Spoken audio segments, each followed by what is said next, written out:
बिस्मिल्लाहिर्रहमानिर्रहीम। Chapter number 19 बिगैस history painting inspector grade 2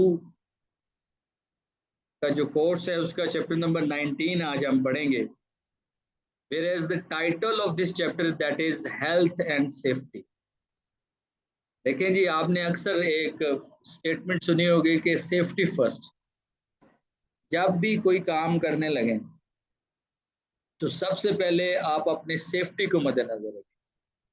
आप हैं, वर्किंग पर्सोनल्स हैं, तो फिर ही काम होगा ना। अच्छा, ये जो हेल्थ एंड सेफ्टी वाला चैप्टर है इसके अंदर बेसिकली हमने सीखना ही ये है कि कौन सी चीज़ और उनकी क्या लिमिट्स हैं, जो जितने अगर उसमें हमारा एक्सपोजर हो तो हमारी सेहत को नुकसान नहीं है और उससे ज़्यादा हो तो नुकसानदेह है। बेसिकली एक रेगुलेशन है जिसको कॉश रेगुलेशन बोला जाता है। क्या बोला जाता है? Cosh regulation. कॉश रेगुलेशन को मुख्तसरन हम अगर लिखें तो हम लिखते हैं COSHH। बस सी जो है इससे स्टैंड फॉर कंट्रोल, ओ से स्टैंड फॉर ऑफ, एस से stand for substances, first H से stand for hazardous and second H से टू हेल्थ, यानी control of substances hazardous to health. अब ये जो कॉस्ट रेगुलेशन है इसे हम कहते हैं कि ये 1988 का रेगुलेशन है जी। Cost regulation 1988। इस 1988 कॉस्ट रेगुलेशन के तहत हमें एक चीज बताई जाती है, वो ये है कि जी एक फ्रेमवर्क ड्रा कर दिया जाता है और कहा जाता है कि जनाब जहां आप काम कर रहे हैं, जो आपकी वर्किंग प्लेस है, उस वर्किंग प्लेस पे सेहत को फला फला फला किस्म के समझ लें कि रिस्क जो है वो लाक है, खतरात लाक है। और हमने क्या करना होता है कि उन वर्किंग पर्सोनल्स को जिन्होंने उस जगह पे काम करना है, हमने उनको सेफ करना है। उनके हेल्थ को दरपेश जो नुकसान है उनको मिनिमाइज करने की कोशिश करनी है, उस रिस्क को मिनिमाइज करने की कोशिश करनी है। हमने देखना है कि जहाँ काम कर रहे हैं वहाँ पे जो केमिकल का इस्तेमाल है, क्या वो केमिकल्स वो खतरनाक है इंसानी सेहत के लिए या नहीं है, या एनवायरनमेंट के लिए वो खतरनाक है या नहीं है। और अगर खतरनाक है तो मैक्सिमम इंसानी बॉडी जो है वो उसको किस हद तक, जो वर्किंग पर्सोनल्स है उसको किस हद तक, कितने टाइम तक, कितने पीरियड तक जो है उसको बर्दाश्त कर सकते हैं और उसकी कितनी लिमिट बर्दाश्त कर सकते हैं, कितनी मिकदार हवा में उसकी बर्दाश्त कर सकते हैं, और उससे ज्यादा फिर वो बर्दाश्त नहीं कर पाते। समझे बात? तो इन शॉर्ट हम ये कहते हैं कि जी ये जो कॉस्ट रेगुलेशन है ये हमें एक फ्रेमवर्क प्रोवाइड करता है जिसके तहत हम अपने वर्किंग पर्सोनल जो वर्क प्लेस पे काम कर रहे हैं उन वर्किंग पर्सोनल्स को दरपेश, उनकी सेहत को दरपेश, उनकी हेल्थ को दरपेश जो खतरात हैं उनको कैसे डील किया जा सकता है और उसको मिनिमाइज करने की कोशिश करते हैं ताकि वर्किंग पर्सोनल्स को प्रोटेक्ट कर किया जा सके, उनकी लाइफ को प्रोटेक्ट किया जा सके। क्लियर है? अब ये जो कॉस्ट रेगुलेशन है इसमें जो मेन चीजें हैं वो क्या है?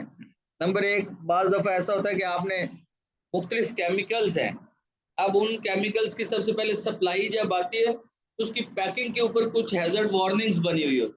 क्या बनी होती है? हैजर्ड वार्निंग बनी होती है, और वो हैजर्ड वार्निंग आपको बता रही होती है कि ये जो मटेरियल है ये किस कैटेगरी का है, क्या ये टॉक्सिक नेचर का है या वेरी टॉक्सिक नेचर का है, हार्मफुल है, corrosive है, ये इरिटेंट है, या किस नेचर का है। समझ रहे बात? यानी उसकी जो हैजर्ड वार्निंग्स हैं वो हमें बताती है कि बेसिकली ये किस किस्म का मटेरियल है। फिर उस जिस किस्म का मटेरियल होगा डेफिनेटली उसकी डीलिंग, उसको इस्तेमाल करने का तरीका भी, उसको डील करने का तरीका भी उसी तरह का होना चाहिए, उतना ज्यादा कॉन्शियस होकर करना पड़ता है। कुछ हैजर्ड वार्निंग किस तरह की होती है ये देखें जरा। 19.1 जो हैजर्ड वार्निंग सिंबल्स दिए गए हैं आर्टिकल पे, इसमें देखिए आपको एक लेफ्ट साइड पे स्क्वायर बना हुआ नजर आ रहा है जो कि ऑरेंज कलर का एक स्क्वायर है। इस ऑरेंज कलर के स्क्वायर में एक स्कल बनी है और 2 क्रॉस बोन्स बनी हुई है और दोनों ब्लैक कलर्स में है। और नीचे वर्ड्स में लिखा हुआ है कि ये जो मटेरियल है ये बड़ा टॉक्सिक है, ये वेरी टॉक्सिक है, यानी जहरीला है, ये बहुत ज्यादा जहरीला है। अब कुछ केमिकल्स या मटेरियल आए तो उसके ऊपर अगर ये वार्निंग लिखी हो तो याद रखेंगे वो बताना चाह रहे हैं कि ये जो केमिकल है, ये जो मटेरियल आप इस्तेमाल करने जा रहे हैं, इसको बड़ी एहतियात के साथ डील करें, क्योंकि इससे जान भी जा सकती है। ये टॉक्सिक या वेरी टॉक्सिक कैटेगरी में आता है। क्लियर है? एक और हैजर्ड वार्निंग देख लें जी। वो देखें, एक और उसी तरह का ऑरेंज कलर का स्क्वायर बना है और उसमें एक डायगोनल क्रॉस बना हुआ है और उसके नीचे लिखा हुआ है कि ये जो मटेरियल है ये हार्मफुल है या इरिटेंट है, ये नुकसान पहुंचाएगा। जिस तरह टॉक्सिक नुकसान पहुंचाता है उतना तो नहीं, क्योंकि वो तो जानलेवा है, और ये हार्मफुल है, ये नुकसान पहुंचाएगा लेकिन उतनी नहीं। इरिटेशन होगी लेकिन इरिटेशन से जान नहीं जाएगी। इसी तरह अगर आप नीचे देखें तो उसी तरह का एक स्क्वायर बना हुआ है ऑरेंज कलर का और उसमें आपको एक हैंड नजर आ रहा है और उस हैंड का हिस्सा देखें, जहां भी ये ड्रॉप गिर रहे हैं उतना इतना हिस्सा ही खाया जा चुका है, उतना उतना हिस्सा ही खत्म हो चुका है, खाया जा चुका है, चंक आउट हो गया हुआ है। ठीक है, लेकिन दो आपको टेस्ट ट्यूब्स नजर आ रही हैं। ये जो दोनों टेस्ट ट्यूब्स हैं ये टिल्टेड फॉर्म में तिरछी हैं, इसलिए नहीं लिखा जाता है कि टिल्टेड टेस्ट ट्यूब्स है। और इन टिल्टेड टेस्ट ट्यूब्स में से ड्रॉप बाय ड्रॉप मटेरियल गिर रहा है, एक तरफ हाथ के ऊपर गिर रहा है और दूसरी तरफ एक स्टोन बना हुआ है उसके ऊपर गिर रहा है। सही है, लेकिन जहां गिर रहा है आप देखिए वहां उतना हिस्सा खाया जा रहा है, उतना हिस्सा खाया जा रहा है, चंक आउट हो रहा है, उतना हिस्सा डिग्रेड हो रहा है, उतना हिस्सा क्रॉस की क्रोजन हो रही है, क्रॉसिव है। तो ऐसा वार्निंग बने हो तो समझ लें ये मटेरियल क्रोजन में हेल्प करता है, क्रॉसिव है ये क्या है? क्रॉसिव है। देखिए इस चैप्टर में और मजीद कोई हैजर्ड वार्निंग नहीं दी गई। हाँ, अलबत्ता अगर हम चले जाएं इसके साथ वाले जो लास्ट में दिया गया आपकी बुक में कुछ फर्दर हैजर्ड वार्निंग्स हैं उनको देखें कि इस तरह का जो जो फर्स्ट आपको वार्निंग सिंबल नजर आ रहा है जिसमें उसी तरह का एक ऑरेंज कलर का एक स्क्वायर है और उसमें ऐसे जैसे कोई एक्सप्लोजन हुआ हो मटेरियल उस तरह नजर आ रहा है, तो अगर ये है तो वो याद रखें कि ये जो मटेरियल, ये जो केमिकल है ये एक्सप्लोसिव नेचर का है। कौन सी नेचर का है? एक्सप्लोसिव नेचर का है। उसके बाद आप ये देखें, ये वाला जो अगर सिंबल होगा तो इसको देखें, ये ऑक्सीडाइजिंग है। ये क्या है?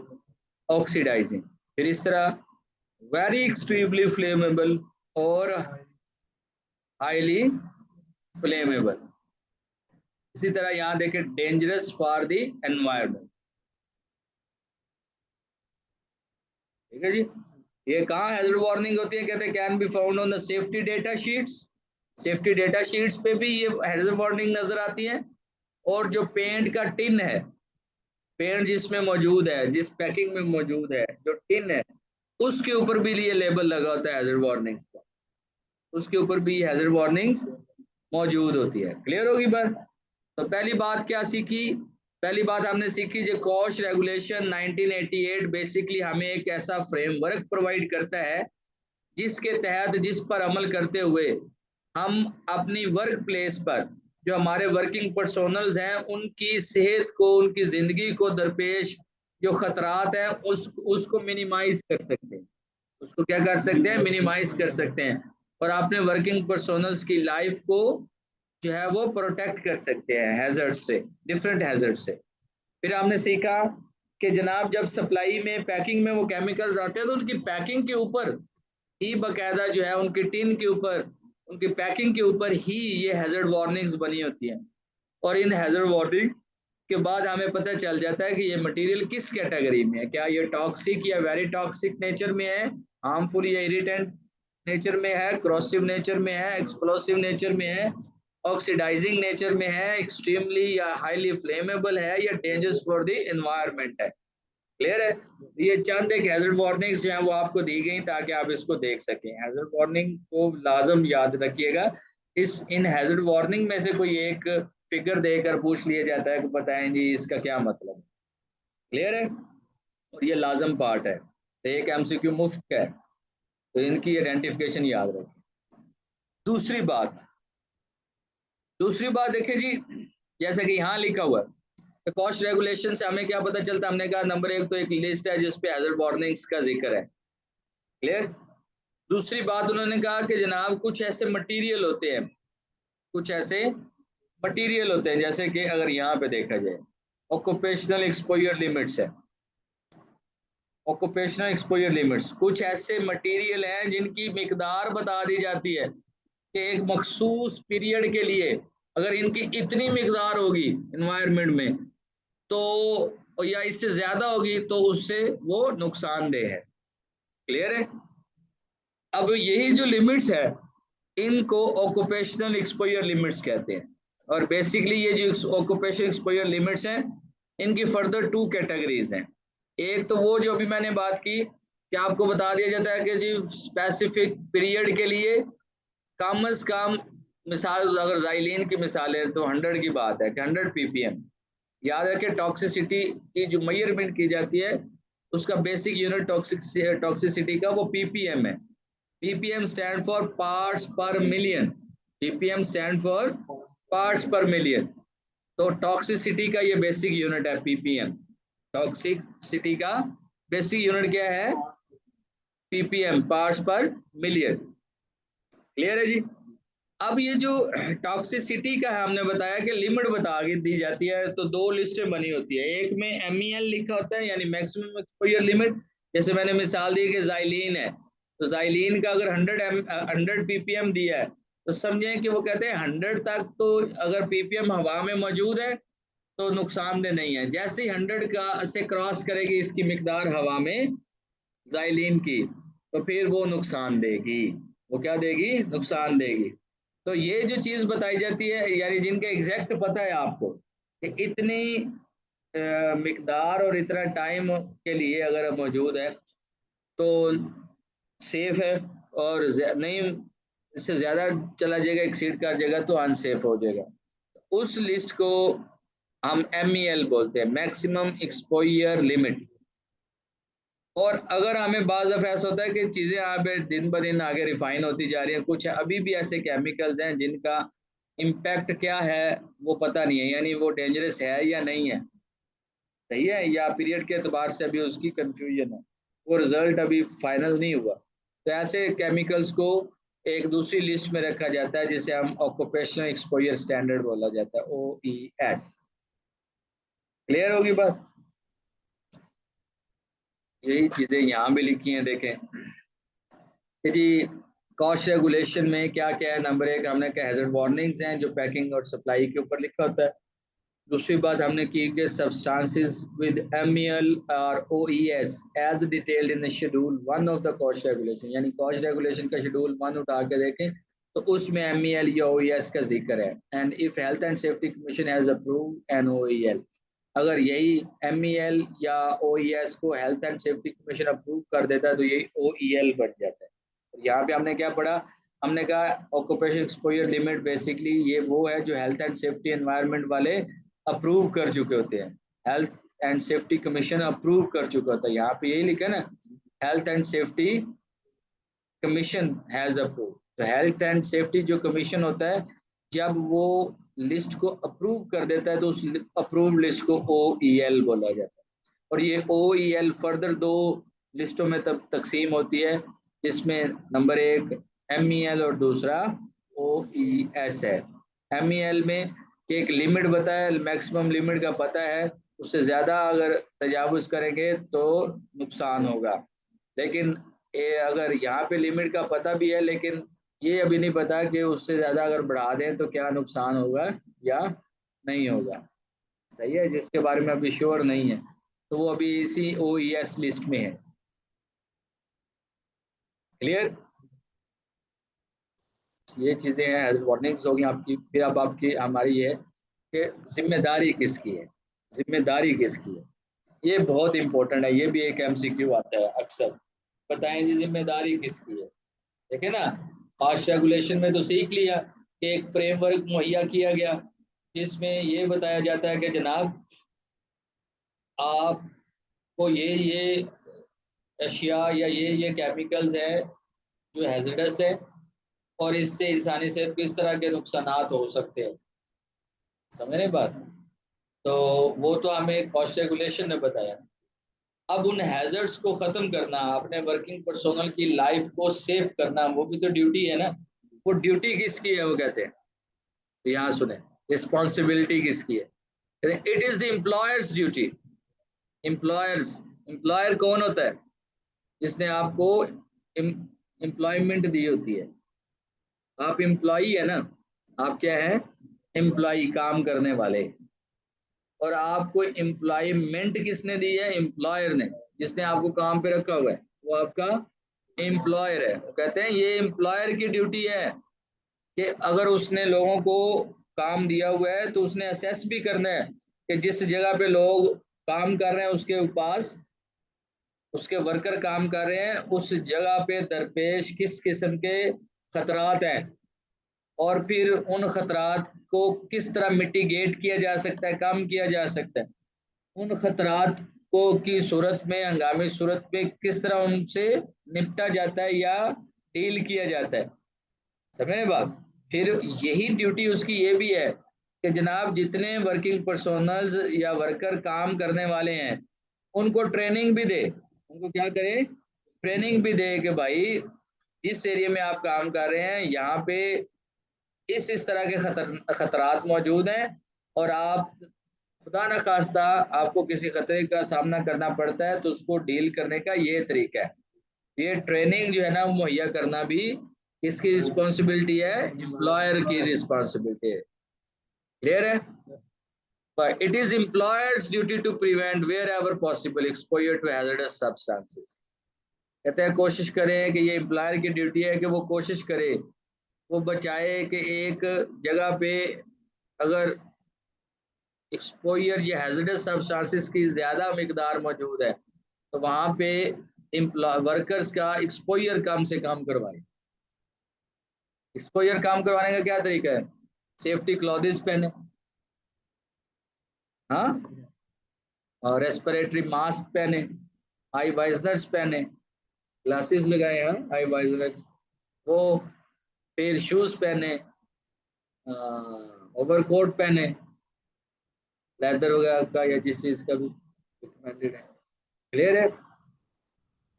So it is an employer's duty to prevent, wherever possible, exposure to hazardous substances. But if it is not reasonably practical to totally prevent exposure, then protective clothes, mask वगैरह ये वो should be issued to minimize exposure.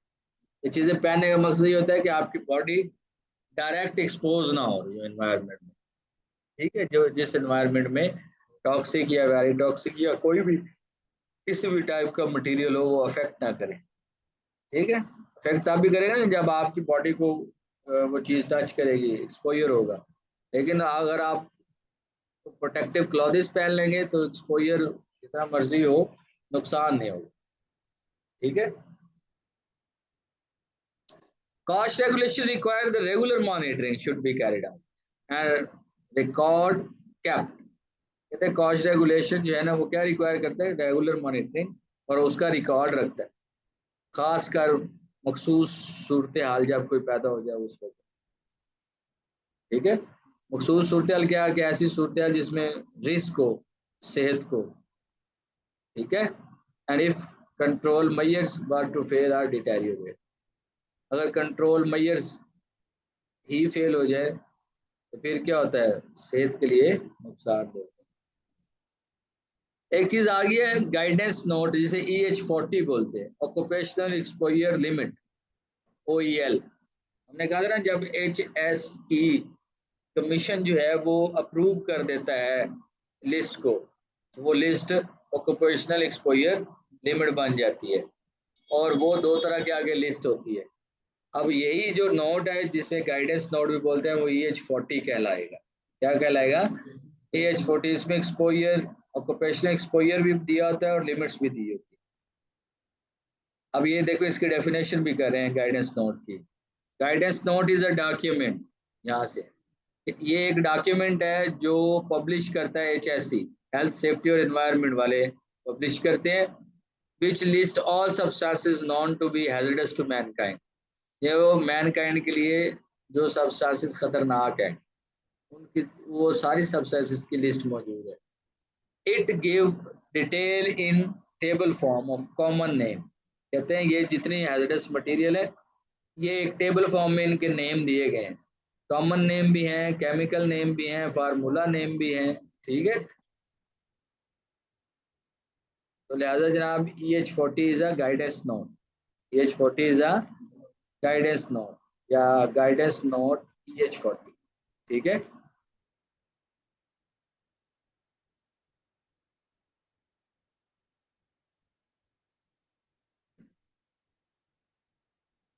देखो वो xylene के नीचे and पे मिसाल भी दी है जो हम पहले दे चुके हैं।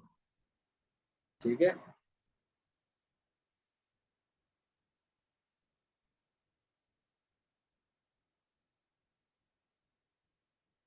देखें ना ये वो प्रोटेक्टिव क्लॉथेस है, जैसे डस्ट ओनली सॉल्वेंट। क्लियर। अब देखना ये है कि अगर हवा में मटेरियल जो टॉक्सिक मटेरियल है वो मौजूद होता है, उसकी मिकदार कितनी है जो मौजूद है। कि हमने जैसे जाइलिन में देखा, हमने कहा जी 100 ppm। तो जाइलिन जो है वो 100 ppm से ज़्यादा अगर हवा में मौजूद हो, एक्सपोज हो जाए तो नुकसान देगी, ना दे कम हो तो वो बर्दाश्त हो जाए। मेरे बात,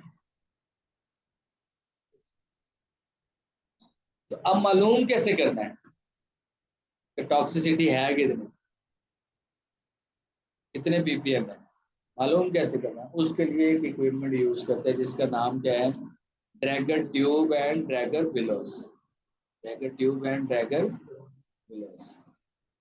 ये देखिए, ये आपके सामने एक मैं पिक्चर बड़ी करता हूँ। ये आपको जो नजर आ रहा है, ये नजर आ रहा है, ये जो है ये देखिए ये एक ड्रैगर बिलो है। ये नीचे इसकी इधर जो पड़ी है ये ड्रैगर ट्यूब है। जो ड्रैगर ट्यूब है ना, यहाँ पे स्प्रिंग होते हैं इसके, और यहाँ से ये समझ लें हैंडल है, उससे पकड़ के यूं दबाते हैं और छोड़ते हैं, दबाते हैं और छोड़ते हैं। क्लियर है। यहाँ ना इसके नंबर लिखे होते हैं।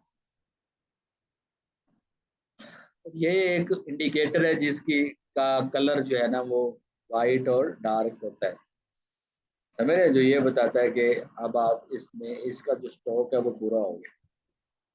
जैसे अक्सर बुक में अगर देखें, यहाँ पे दिखाते हैं, देखें ये लिस्ट है ऑक्यूपेशनल एक्सपोजर लिमिट की, कि अल्कोहल जो है उसका नेम, केमिकल नेम और फिर साथ में उसकी वैल्यू सारी लिखी हुई। ठीक है, फिर maximum period and short term period.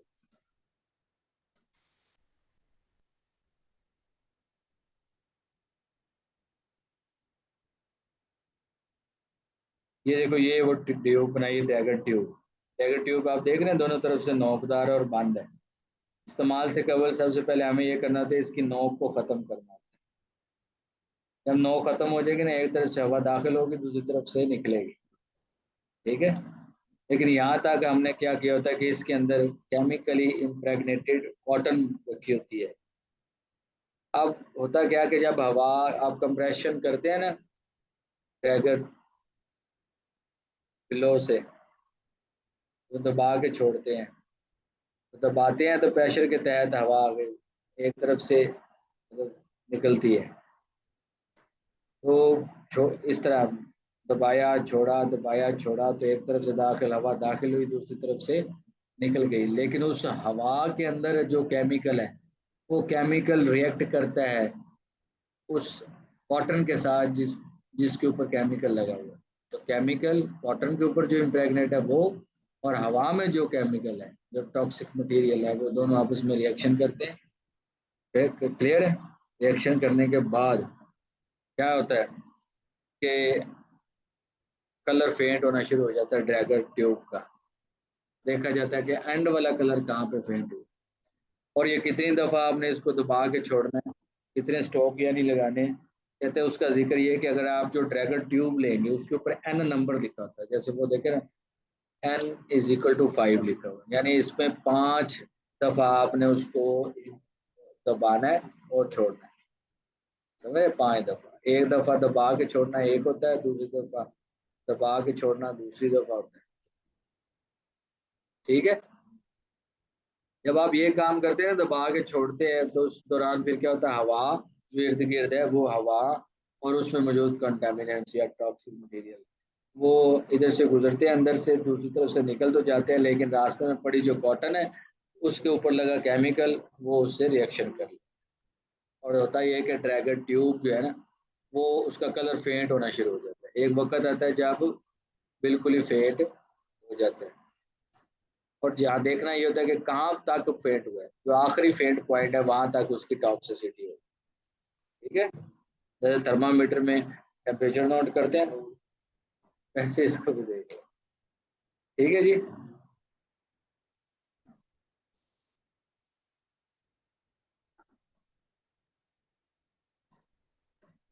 अब ड्रैगन ट्यूब और ड्रैगन बिलो का इस्तेमाल कैसे करते हैं, हमें एक और छोटा सा वीडियो क्लिप देखते हैं। ये देखें आपके सामने हमने क्या किया, ब्लैडर के अंदर वो गैस ले ली जिसको हम चाहते हैं कि इसकी टॉक्सिसिटी देखनी है।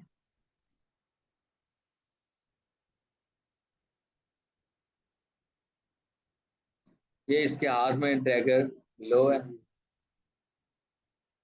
ये देखें ये इसने ड्रैगन ट्यूब निकाली है,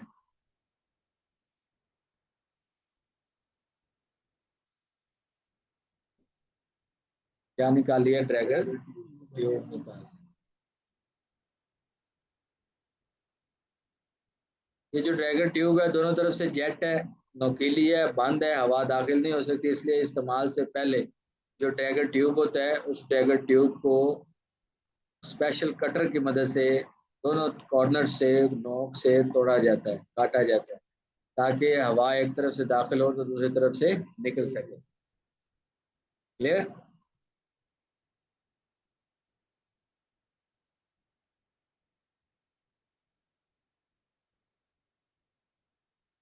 वो कहते हैं इसको आपने दबा के छोड़ना कितनी दफा है, तो जो ड्रैगन ट्यूब है ना उसके ऊपर जो नंबर लिखा है उतनी दफा, 5 लिखा है तो 5 दफा।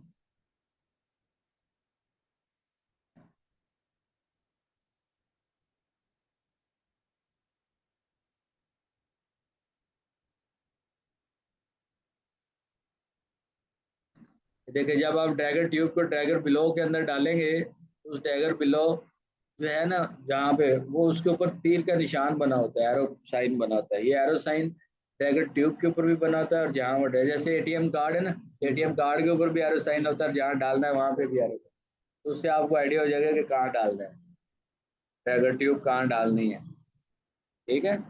वो डालने के बाद में फिर आप इसको स्टॉक लगाएं, 1 2 3 जितने वो 7 लिखे 7 लगाएं, 5 लिखे, उतने लगाएं।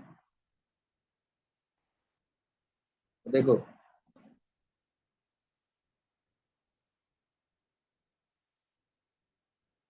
ये कहते हैं ना बाज दफा ऐसा होता है कि या तो कटर से काट लेते हैं या इससे ड्रैगर बिलो के पीछे ये बना है ना, जैसे बोतलों का वो ओपनर होता है उसी तरह का ये बना है। तो इसमें सिंपल आपने क्या करना है, वो नोक इसकी जेट की डाल के उसको थोड़ा सा यूं करेंगे तो टूट जाएगी आसानी से।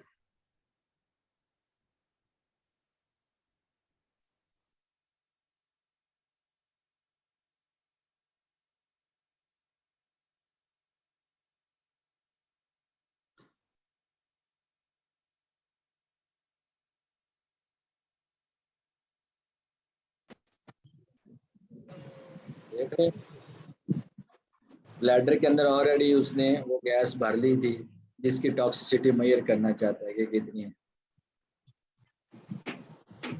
अब जैसे ड्रैगन ट्यूब लगाने के बाद ड्रैगन बिलो को एग्जैक्ट दबाएगा और छोड़ेगा, इसका दबाना और छोड़ना ये एक स्ट्रोक है, ये एक नंबर एक मुकम्मल हो जाएगा। तो अगर N5 यूज किया था ड्रैगन बिलो के ऊपर, फिर आपने उसको 5 दफा दबाना और छोड़ना।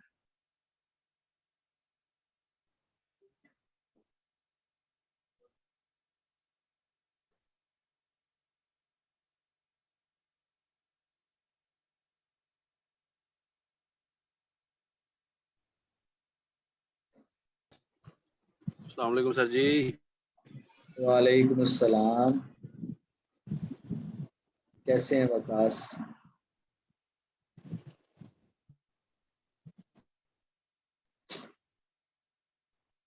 ये आ गया बेटा आपका डैगर ट्यूब और डैगर बिलो और उसका इस्तेमाल। ठीक है जी। बस ये याद रखें कि जो सॉलिड फॉर्म में चीज़ें पाई जाती हैं, स्पेशली असफाल्ट, कोल टार, एसोसाइनेट्स वगैरह, उस उनको इस तरीके से डैगर ट्यूब और डैगर बिलो की मदद से उनकी टॉक्सिसिटी बैयर नहीं करती, उनकी ग्राम्स वगैरह में होती है।